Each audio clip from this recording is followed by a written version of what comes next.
The morning sun rose over New Pyongyang like any other morning. Captain Do-Hyun Kim stood on the observation deck of the defense station, watching farmers begin their daily work in the fields below. The colony had been his home for 5 years now, and he loved everything about it. The wheat field stretched for miles, golden and beautiful under the pink sky. 50,000 people lived here, far from Earth, building a new life among the stars.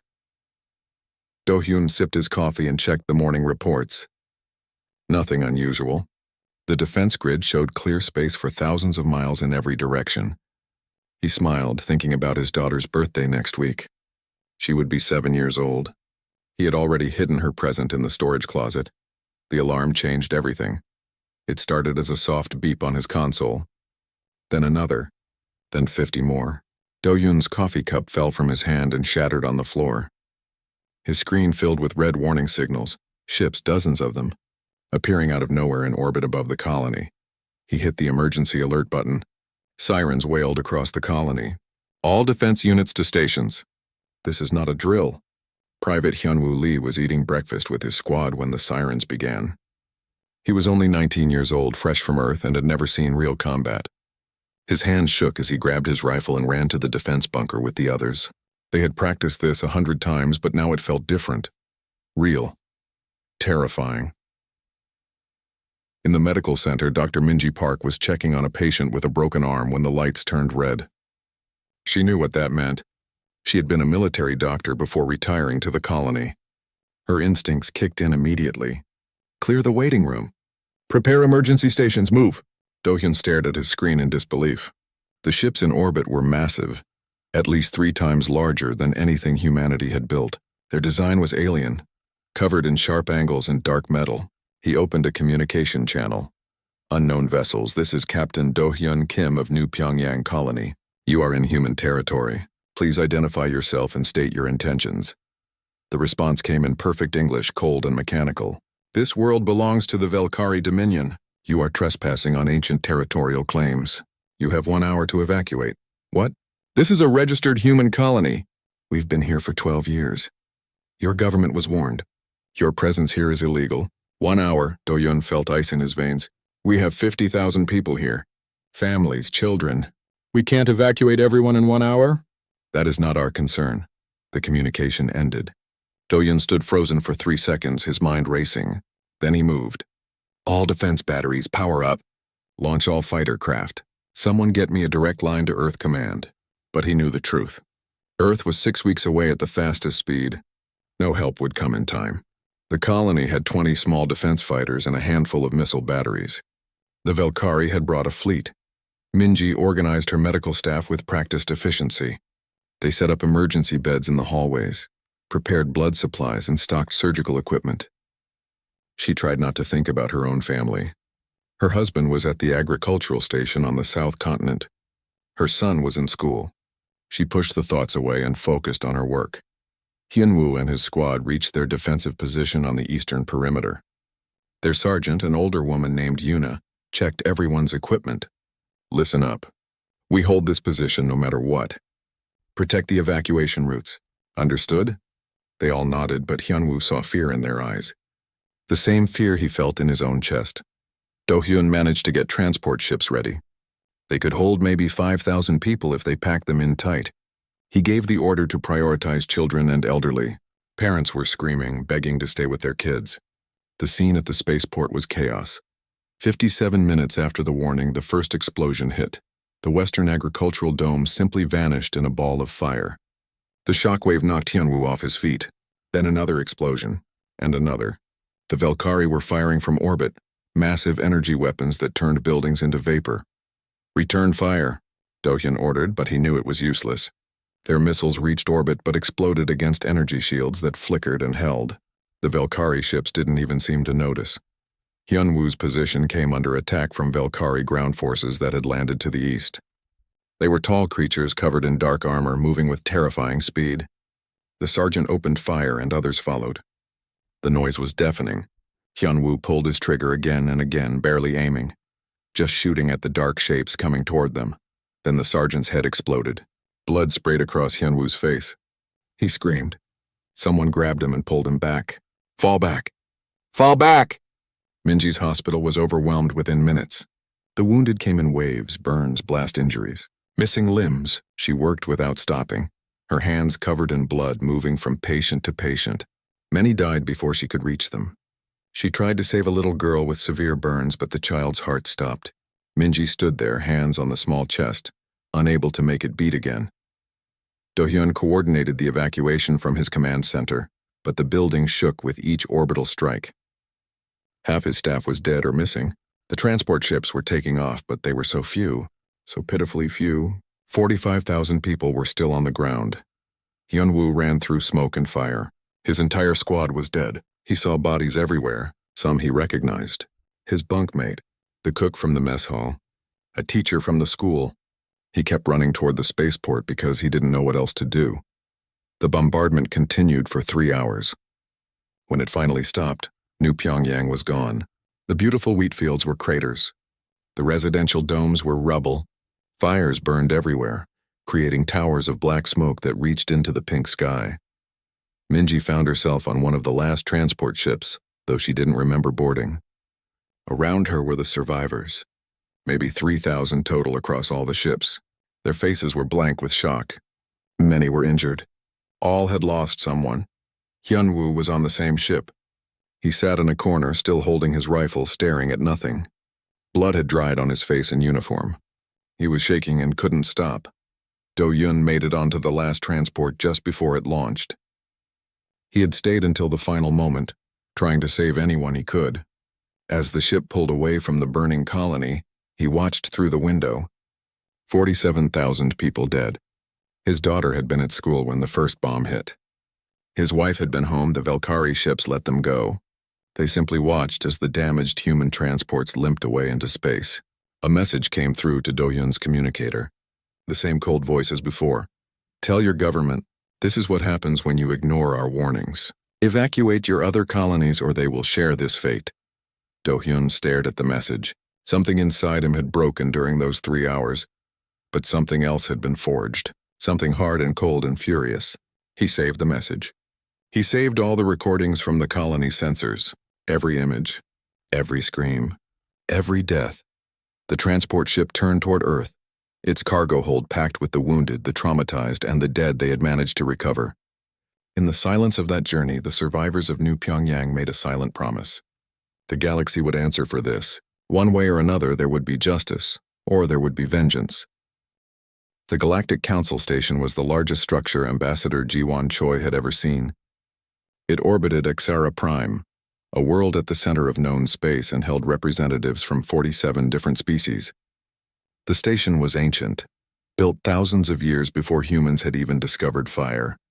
Its halls were huge, designed for creatures much larger than people. Ji-won always felt small here. She had been Earth's ambassador for 3 years. In that time, she had learned one important truth about galactic politics. Nobody cared about humanity. They saw Earth as a new species, primitive and weak. The older races had been traveling the stars for millennia. Humanity had barely left their own solar system a century ago. But today was different. Today, Ji-won had evidence that would shake the council. She hoped it would be enough. Captain Do-hyun Kim stood beside her outside the council chamber. He wore his uniform, still stained from the evacuation. He had refused to change it. The dark spots on his sleeves were blood from people he had tried to save. He wanted the council to see it. Are you ready? Ji-won asked him quietly. Do-hyun's face was hard as stone. I've been ready since I watched my world burn. The chamber doors opened. The council was already in session, their representatives seated in a massive circle. Each species had their own section, their own style of seating. The Valkyrie sat in the eastern quarter, tall and proud in their dark armor. Their representative, Councillor Thrain, watched Ji-won with cold eyes as she entered. Ji-won walked to the center of the chamber where petitioners stood to address the council. Her footsteps echoed in the vast space. Do-hyun followed her carrying a data device. Honored Council, Ji-won began, her voice amplified by the chamber's systems. I come before you today to report a crime. A massacre, the unprovoked destruction of a human colony world. Murmurs rippled through the chamber. Some species shifted in their seats. Others seemed barely interested. 12 days ago, the colony of New Pyongyang was attacked without warning by Velkari military forces. 50,000 human beings lived on that world. Most of them were civilians, farmers, teachers, children. She paused, letting the words sink in. 47,000 of them are now dead. Counselor Thrain rose from his seat. He was nearly 8 feet tall, his species built for war. His voice boomed across the chamber. The human misrepresents the situation. New Pyongyang was established on territory claimed by the Velkari Dominion for over 6,000 years. The humans were warned multiple times that their presence was illegal. We received no warnings. Ji-won shot back. Earth's government has records of all communications with the Velkari. There was never any mention of territorial disputes. Then your government's record-keeping is inadequate, Thrain replied coldly. The warnings were sent according to proper protocols. It is not our fault if humans are too primitive to maintain proper diplomatic archives. Ji-won felt anger rising in her chest, but she kept her voice steady. Captain Kim has brought evidence. Video recordings from the colony. I ask the Council's permission to present them. The Council's head, an ancient creature called the Eldest, made a gesture of approval. Do-hyun activated the data device. Holographic displays appeared around the chamber, showing the footage from New Pyongyang. The Council watched in silence as the recording played. The orbital bombardment. The explosions. The bodies. The screaming. Do-hyun had edited it carefully to show the worst moments. Children running from falling buildings, a hospital burning, a playground reduced to smoking debris. When it ended, the chamber was quiet. Ji-won saw emotions on some of the alien faces, shock, horror. But on others, she saw nothing. No reaction at all. This is murder, Ji-won said quietly. This is genocide. The Velkari did not simply enforce a territorial claim. They exterminated a population. They killed civilians intentionally and systematically. Under galactic law, this is a war crime. Counselor Thrain seemed unmoved. We gave them 1 hour to evacuate. They chose to remain. Their deaths are their own fault. 1 hour, Do-hyun suddenly shouted, breaking protocol. 1 hour to evacuate 50,000 people across an entire planet. You knew it was impossible. You wanted them to die. Guards moved forward, but the Eldest raised a hand to stop them. The ancient being studied Do-hyun with eyes that had seen countless wars. The human speaks with passion. But passion is not evidence. Counselor Thrain, what does the Velkari Dominion say to these accusations? Thrain spread his hands. We followed proper procedure. We issued warnings through appropriate channels. We gave time for evacuation. We enforced our territorial rights as granted under the Treaty of Axara, which predates humanity's space exploration by 3,000 years. If humans choose to colonize disputed territory without proper research, the consequences are their own responsibility. Ji-won looked around the chamber desperately. Is no one else disturbed by this?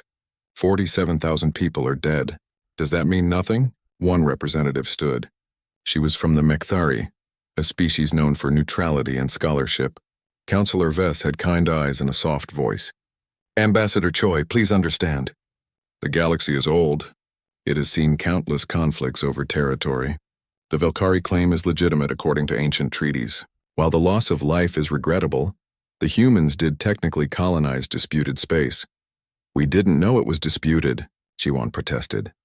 Ignorance of the law is not an excuse, Vess replied gently. I am truly sorry. But the Council cannot overturn thousands of years of treaty law because of one mistake. A mistake that cost 47,000 lives, Do-hyun said bitterly. Thrain stood again. The Velkari Dominion wishes to be reasonable. We understand humanity is young and does not fully comprehend galactic law. Therefore, we will be generous. Humanity has 12 other colonies in areas that may fall under disputed territory. We give Earth 1 year to evacuate these colonies peacefully. If they comply, no further action will be taken. Ji-won felt the floor drop out from under her. You're demanding we abandon 12 colonies? That's over 2 million people. Or face enforcement, Thrain said simply, as we enforced our rights at New Pyongyang. The choice is yours, she turned to the Council desperately. You can't allow this. You can't let them threaten millions of people. The Eldest spoke slowly. The Council will study this matter carefully. We will review all treaties and territorial claims. A committee will be formed to investigate the incident at New Pyongyang. We will render a decision within 2 years. 2 years. Ji-won couldn't believe it. They're demanding evacuation in 1 year. Your timeline makes the decision meaningless. Nevertheless, that is our process, the eldest replied. We cannot rush judgment on matters of galactic law. Counselor Vess approached G1 after the session ended. They stood in a quiet corridor outside the chamber. Vess looked genuinely sad. I am sorry, Ambassador. Truly. But you must understand the reality of your situation. The reality? G1's voice shook with barely controlled fury. Yes. The reality is that humanity is weak. You have no military power, no ancient alliances, no leverage. The Velkari are one of the Council's oldest and strongest members. They have warships that could destroy Earth itself if they chose. Vess paused. The Council respects strength. That is simply how it has always been. So might makes right. That's the law of the galaxy? I did not say it was right. I said it was reality. Vess looked at Do-hyun at the blood still on his uniform. Go home, Ambassador. Tell your government to evacuate the colonies. Accept this loss. Humanity is not ready to challenge the old powers. After Vess left, Ji-won and Do-hyun stood alone in the corridor. Around them, the station continued its business as always. Aliens of countless species walked past, going about their days. None of them cared that 47,000 humans had died. None of them cared that millions more were threatened. They're going to let the Velkari do whatever they want, Do-hyun said quietly. Because we're weak. Because we don't matter. Ji-won closed her eyes. She thought about her years here, trying to build relationships, trying to earn humanity's place through diplomacy and cooperation. It had all been meaningless. The Council would never respect Earth. Not through diplomacy, not through words. She pulled out her communication device and sent an encrypted message directly to Earth, to the President's office. To military command, the message was simple. Diplomacy has failed. The Council only respects power. If we want to protect our colonies, if we want to matter in this galaxy, we need to show them we are not victims. We are not prey. We are humans and we fight back. Recommend immediate military response, she looked at Do-hyun. They took your family. They took your world. They think we'll just accept it because we're weak and young. What are you saying? I'm saying the time for talking is over. Ji-won's voice was cold now, hard as steel. It's time to show the galaxy who we really are. Do-hyun nodded slowly. In his eyes, she saw the same thing she felt. Not just anger, not just grief, but determination, purpose. The Velkari had made a mistake. They thought humans would be like the other young species that had come before, scared, submissive, easy to bully. They were about to learn differently. As they left the Council station, heading back toward Earth, Ji-won looked back at the massive structure one last time. The next time she returned, things would be very different. She would stand before the Council again. The emergency session of Earth's United Government had been going for 6 hours. President Yoon Ji-han sat at the head of the conference table in Geneva, watching the video from New Pyongyang for the 3rd time. Each time she saw it, the anger burned hotter in her chest.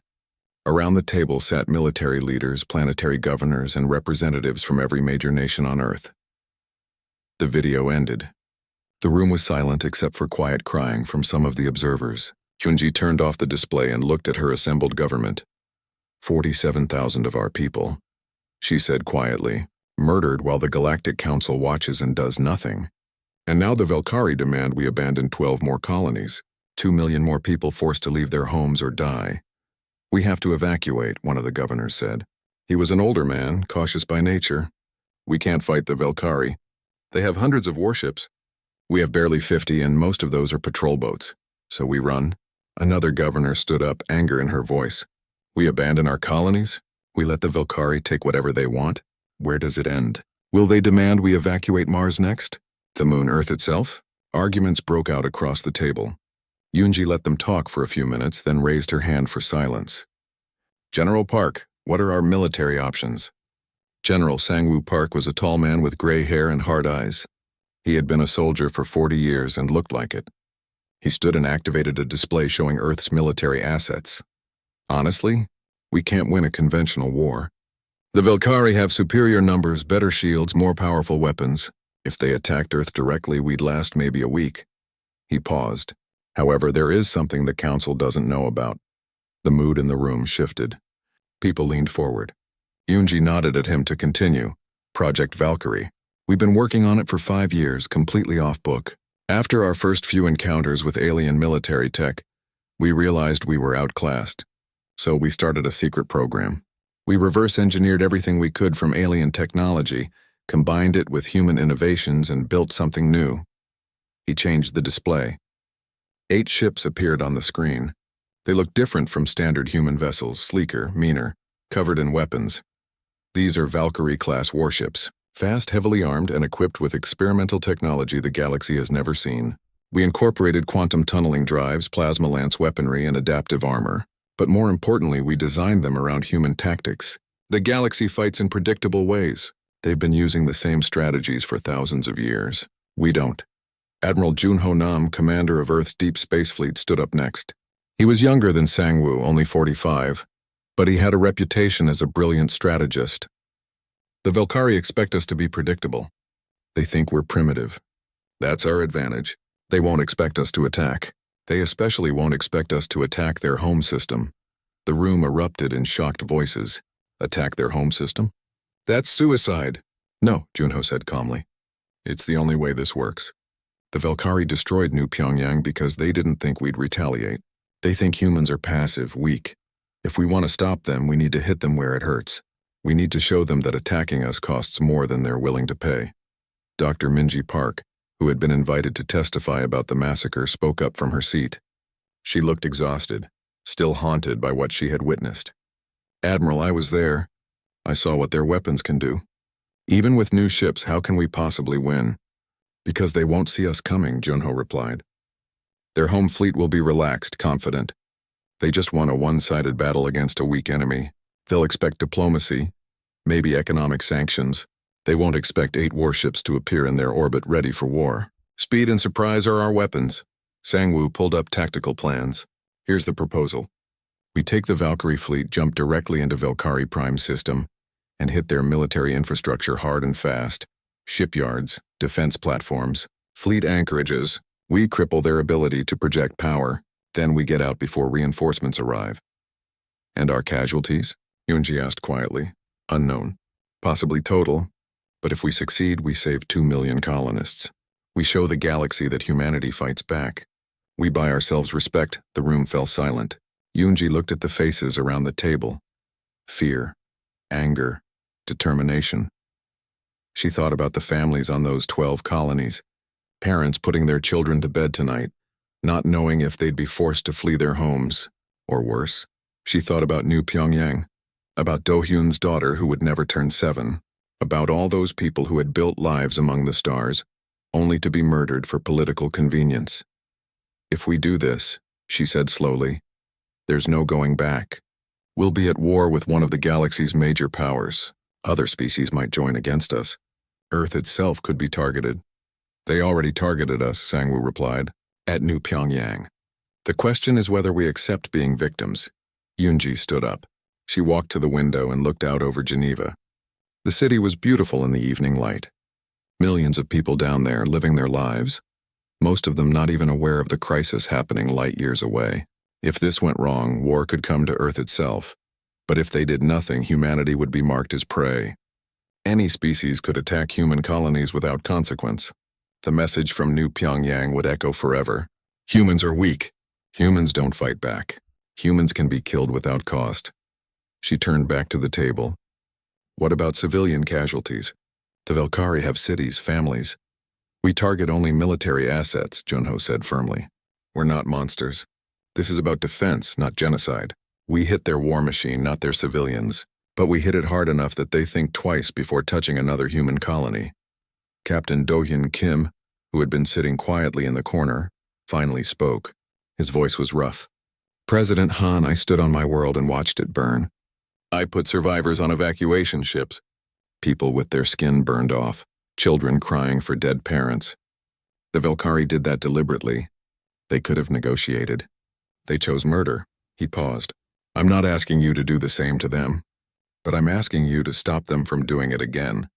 Whatever it takes? Yoonji looked at him for a long moment. Then she looked at Sang-woo. How soon can the fleet be ready? 4 days. And your assessment of success? 40% chance we complete the mission. Maybe 20% chance everyone comes home. But 100% chance we send a message the galaxy won't forget. Yunji closed her eyes and thought. 4 days to decide the fate of humanity's place in the galaxy. 4 days to choose between submission and war. It wasn't fair. It wasn't right. But it was reality. She opened her eyes and looked at each person in the room. I want to be clear about what we're deciding here. This is not revenge. Revenge would be doing to them what they did to us. This is justice. This is defense. This is ensuring that no human colony ever burns like New Pyongyang burned. Her voice hardened. But make no mistake, if we do this, humans become warriors in the galaxy's eyes. We can never go back to being the peaceful newcomers. We'll be the species that struck back. Are we ready for that? Silence. Then one by one, voices answered. Yes, yes, yes. The vote was called. 37 for military action. 8 against. Yunji cast the deciding vote. Motion carries. General Park. Admiral Nam, you have authorization for Project Valkyrie. Bring our people home. Show the Valkyrie what it costs to murder humans. Over the next 4 days, Earth moved with purpose. The Valkyrie ships were prepped and armed. Crews volunteered by the thousands. Everyone wanted to be part of humanity's answer. Hunho selected the best of the best. Pilots, gunners, engineers. People who understood they might not come home but didn't hesitate. Do-yun was given command of the flagship, a Valkyrie-class ship named Indomitable. It felt right somehow. The man who had watched his world die would lead the strike against those who killed it. On the 4th day, the fleet assembled in orbit above Earth. 8 ships. Small compared to alien fleets, but deadly in ways the galaxy didn't understand yet. Each ship carried weapons designed specifically to counter Valkyrie technology. Each crew had trained for this moment. President Unji addressed them from Earth. Her face appeared on every ship's screen. You carry humanity's honor with you. Not the honor of victims, but the honor of those who stand up and fight back. You're not going to commit atrocities. You're going to stop them. Bring our people home. Show the galaxy who we are. Admiral Junho stood on the bridge of his command ship, looking at Earth one last time. He thought about his daughter down there, 7 years old, safe for now. If this failed, she might not stay safe. The Valkyrie might come for Earth itself, but if it succeeded, she would grow up in a galaxy that respected humanity, that feared to touch human worlds, that understood the cost of making humans angry. All ships report ready, his tactical officer said. Junho took a deep breath. Set course for Valkyrie Prime. Maximum speed. Engage. Space rippled as 8 ships vanished, jumping toward an enemy homeworld. Behind them, Earth watched and waited. The video feeds from New Pyongyang played on news channels worldwide. Everyone knew what was happening. Everyone knew what was at stake. In Geneva, President Yunji stood at her window again, looking up at the stars. Somewhere out there, the Valkyrie Prime system was beautiful. 3 planets orbited a yellow sun, and the second planet was covered in purple oceans and silver cities. Admiral Junho Nam watched it appear on his screens as the human fleet dropped out of their jump. 8 ships against an empire. The odds were terrible. The mission was probably suicide. But nobody hesitated. All ships, battle formation, Junho ordered calmly. Weapons hot. Target the orbital shipyards first. On the bridge of the Indomitable, Captain Do-hyun Kim checked his weapon systems. Everything was green, ready. His hands were steady even though his heart pounded. He thought about his daughter one last time, then pushed the thought away. Focus. That's what kept you alive in battle. Sir, detecting Valkyrie defense platforms, his sensor officer reported. 43 total. They're powering up shields. They've seen us, Junho said over the fleet channel. Here we go. Execute attack pattern Delta. The 8 human ships split into 4 pairs and accelerated. The Valkyrie had hundreds of ships in their home system, but most were scattered across the planets or in repair docks. Their response was confused, slow. They hadn't expected an attack. Why would they? Humans were supposed to be weak, scared.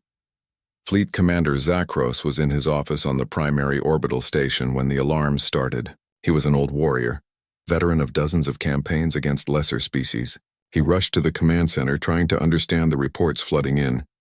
Human ships, Commander. 8 of them. Impossible, Zakros said flatly. Humans don't have the capability to reach our home system. Check your sensors. Sensors are confirmed, sir. They're here and they're attacking. Zakros stared at the tactical display in disbelief. 8 small ships were racing toward his fleet's primary anchorage. where over 30 Velkari warships sat unprepared for battle. It was madness, suicide. What did they think they could accomplish? Then the humans opened fire, and Zakros understood they were not here to die uselessly. They were here to hurt. The Indomitable launched its first salvo. 12 missiles streaked toward a Velkari destroyer. The Velkari shields flickered on, easily absorbing the first few impacts. But the missiles weren't normal warheads. They were quantum-phase devices, designed to resonate with shield frequencies and collapse them from inside. The Velkari shield shimmered, flickered, and failed. The last 3 missiles hit bare hull and the destroyer exploded. Target destroyed, Do-hyun's tactical officer shouted. Next target, Do-hyun ordered coldly. Keep firing. Lieutenant So-young Kang led the fighter squadron off the carrier ship Defiant. 20 small craft, fast and deadly. Her family had died on New Pyongyang. Her parents. Her little brother. She had volunteered for this mission the moment she heard about it. Now she dove toward a Velkari capital ship, her weapons locked. Fox Squadron, follow my lead. Hit the engine clusters. The fighters swarmed around the massive Velkari battleship like angry wasps. The Velkari point defense opened fire, but the human fighters moved in patterns the automated systems couldn't predict. Erratic, random, crazy. 3 fighters were hit and exploded. So-young gritted her teeth and kept flying. Missiles away. Her missiles hit the battleship's engines. Explosions rippled across the stern. The massive ship shuddered and began listing. Not destroyed but crippled. Good enough.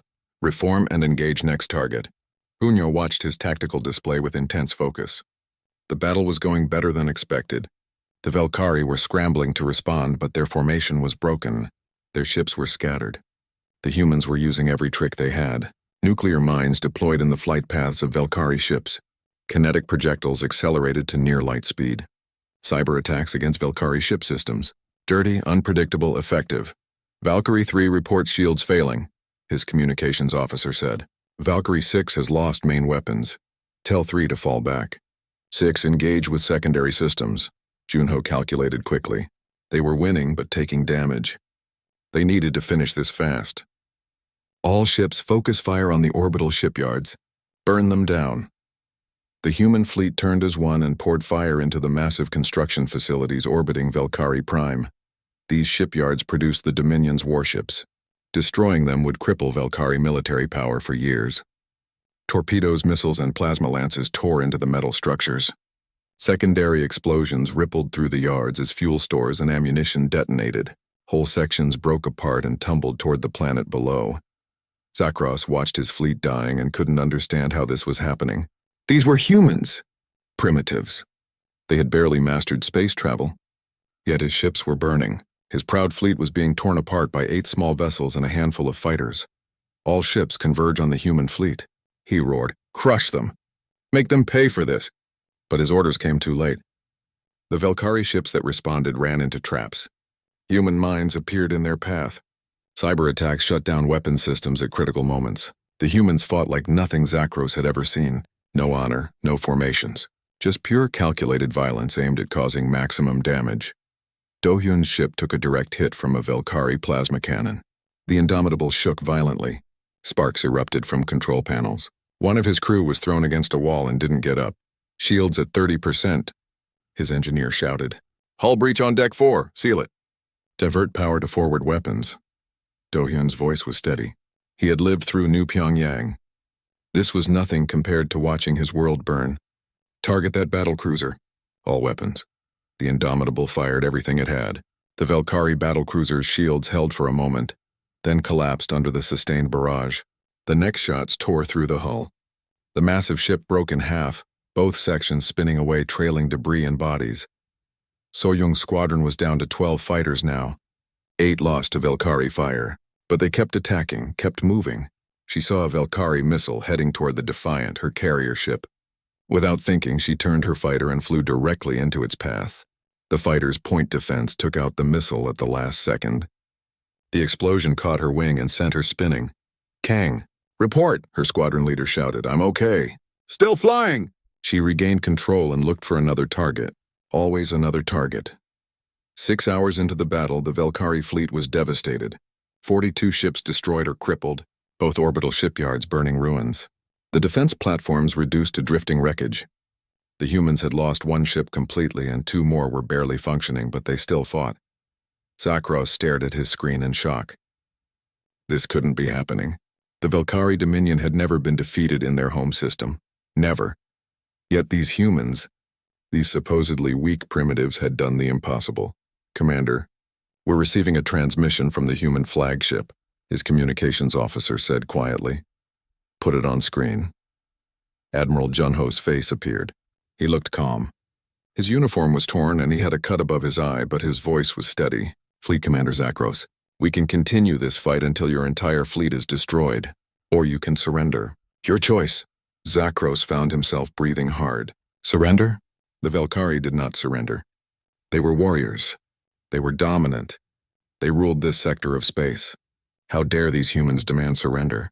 But as he looked at his tactical display, he saw the truth. His fleet was broken. These 8 human ships had done what should have been impossible. And they showed no sign of stopping. "Why?" Zakros asked. "Why attack us?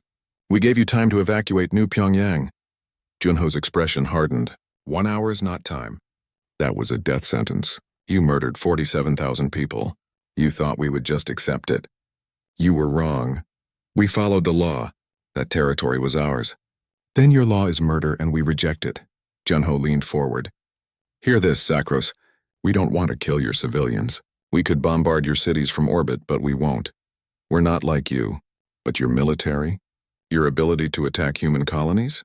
That ends today." On his screen, Zakros saw more human missiles launching, not toward his ships, toward the military command center on the planet below. Precise strikes. The building exploded. Military targets only. Just as the human said, "What do you want?" Zakros asked, the words bitter in his mouth. "You're going to come with us. You're going to stand before the Galactic Council and answer for what you did." Junho paused. "And your government is going to understand that humans are not prey. Touch another human colony and this happens again. We'll burn every military installation you have." So-Young returned to the Defiant, her fighter's fuel nearly gone. She had lost 8 comrades in the battle. But she thought about her little brother, killed at New Pyongyang. She thought about all the families destroyed. This wasn't enough. It would never be enough. But it was something. It was justice. The Velkari fleet surrendered 2 hours later. It was unprecedented. The great Velkari Dominion, defeated in their home system by 8 human ships. The news would spread across the galaxy within days. Junho stood on his bridge and looked at the battle damage reports. 1 ship lost, 217 crew dead, hundreds more wounded. The cost was high, but they had done it. They had struck the enemy and won. Do-hyun secured Counselor Zakros in the Indomitable's brig. The Velkari commander said nothing, staring at the walls in shock. Good, let him think about it. The Galactic Council Station had never seen anything like this. News of the battle at Velkari Prime had reached every species in known space. The impossible had happened. Humans, the young species everyone dismissed as weak and primitive, had attacked one of the galaxy's major powers in their home system, and won. The council chamber was packed with representatives, all wanting to witness what would happen next. Ambassador Ji-won Choi stood outside the chamber doors with Admiral Junho Nam and Captain Do-hyun Kim. All 3 wore their uniforms. Junho's was stained with blood and burn marks from the battle. Do-hyun still had the dark spots from New Pyongyang. They wanted everyone to see. This was not a diplomatic visit. This was a statement. "Are you ready?" Ji-won asked quietly. "I've been ready since I watched my fleet tear theirs apart," Junho replied. His voice was calm, but his eyes were hard. "Let's show them what we are." The doors opened. The council chamber fell silent as the 3 humans entered. Behind them came 6 human marines escorting Fleet Commander Zakros in restraints. The Velkari commander walked with his head down, defeated. The sight shocked the assembled representatives. A Velkari warrior, bound and brought before the council like a criminal. Whispers rippled through the chamber in dozens of languages. Ji-won heard the words repeated. Impossible. How? Humans did this? Counselor Thrain rose from his seat, fury on his face. What is the meaning of this? You dare bring a Velkari commander here in chains? Release him immediately. Ji-won walked to the center of the chamber and spoke clearly. 2 weeks ago I stood in this chamber and begged for justice. I showed you evidence of a massacre. 47,000 human dead. The council chose to study the matter, to form committees. To delay. She paused, letting the words sink in. Earth grew tired of waiting for justice. So we took it ourselves. The chamber erupted. Representatives shouted questions. Some in anger, some in shock. The eldest raised his hand for silence. The ancient being's voice cut through the noise. Ambassador Choi, you admit to attacking a council member world? I admit to defending human colonies from genocide, Ji-won replied. 12 days ago, Admiral Nam led Earth's fleet to Velkari Prime. We destroyed their orbital shipyards. We crippled their home fleet. We demonstrated that humanity will not accept the murder of our people without consequences. This is an act of war, Thrain shouted. The Velkari Dominion demands. The Velkari Dominion will be silent, Junho said coldly, stepping forward. You lost. Your fleet is scattered. Your shipyards are burning. You surrendered. You have no grounds to demand anything. Thrain looked like he might attack the Admiral physically. Guards moved forward. But Junho didn't flinch. He simply stared at the Velkari counselor with calm certainty. Do-hyun moved to stand beside the Admiral. He carried a data device. Council members, I have additional evidence to present. Recordings from the battle at Velkari Prime. The holographic displays activated. The council watched footage from the battle. Human ships moving in impossible patterns. Velkari vessels exploding. The massive shipyards crumbling. The proud Velkari fleet broken and surrendering. When it ended, the chamber was silent. How? Someone whispered. How did primitives accomplish this? We're not primitives, Junho said quietly. We're humans. We adapt, we innovate. We fight differently than you expect because we don't follow your ancient rules. Your fleets move in formations that haven't changed in 1,000 years. Your tactics are predictable. Your technology is powerful but stagnant. We studied you. We learned. We built something new. Counselor Vess, the Mekthari who had tried to help before, stood slowly. Her kind eyes looked at Ji-won with something like sadness. Ambassador, I warned you. I told you humanity was not ready to challenge the old powers. Why did you not listen? Because you were wrong, Ji-won replied. You told us to accept our weakness, to evacuate our colonies, to let the Velkari do whatever they wanted because we couldn't fight back. But we could, and we did. At what cost? Vess asked. How many of your people died in this attack? 217, Junho answered. Everyone a volunteer. Everyone knowing they might not come home. They died protecting 2 million colonists. They died sending a message. That's a cost we accepted. The eldest spoke again, his ancient voice thoughtful. What message did you wish to send, Admiral? That humanity is done being prey, Junho replied. New Pyongyang happened because the Velkari thought they could murder us without cost. They were wrong.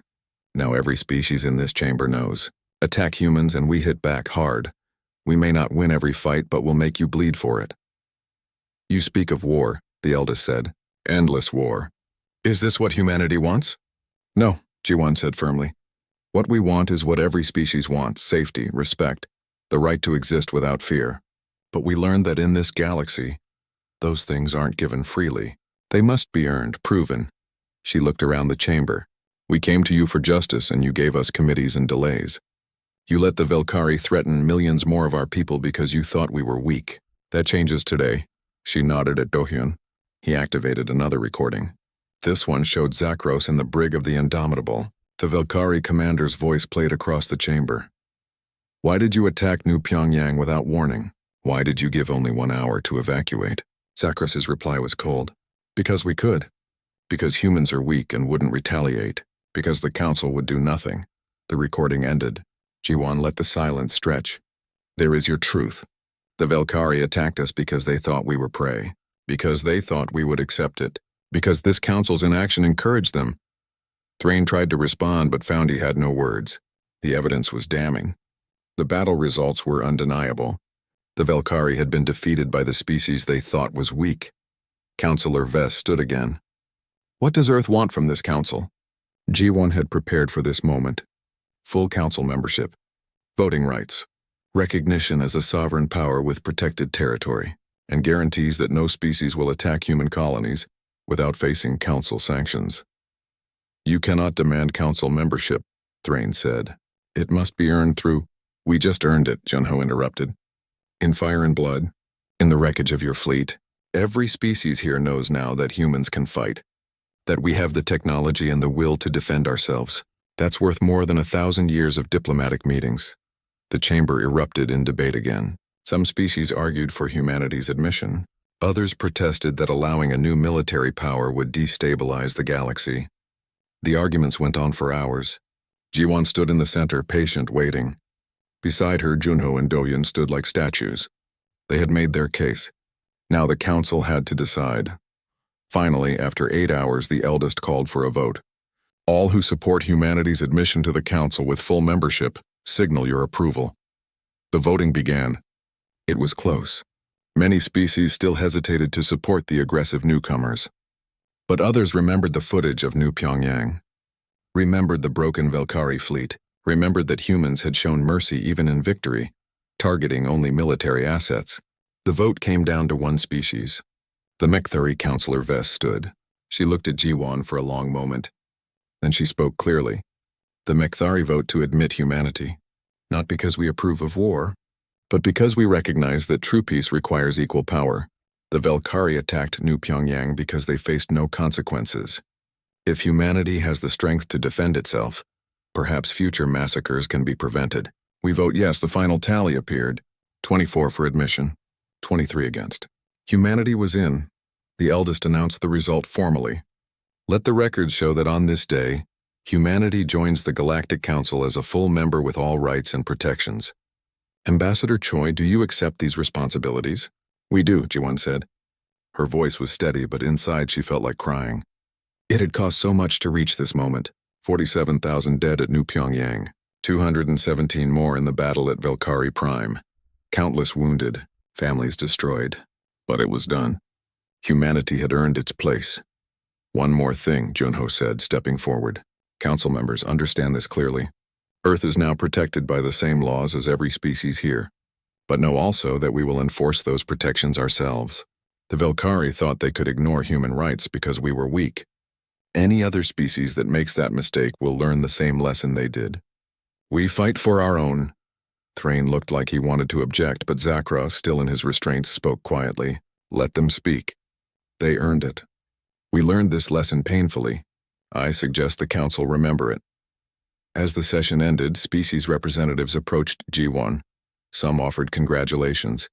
Others warned that human aggression would not be forgotten. She accepted both with calm dignity.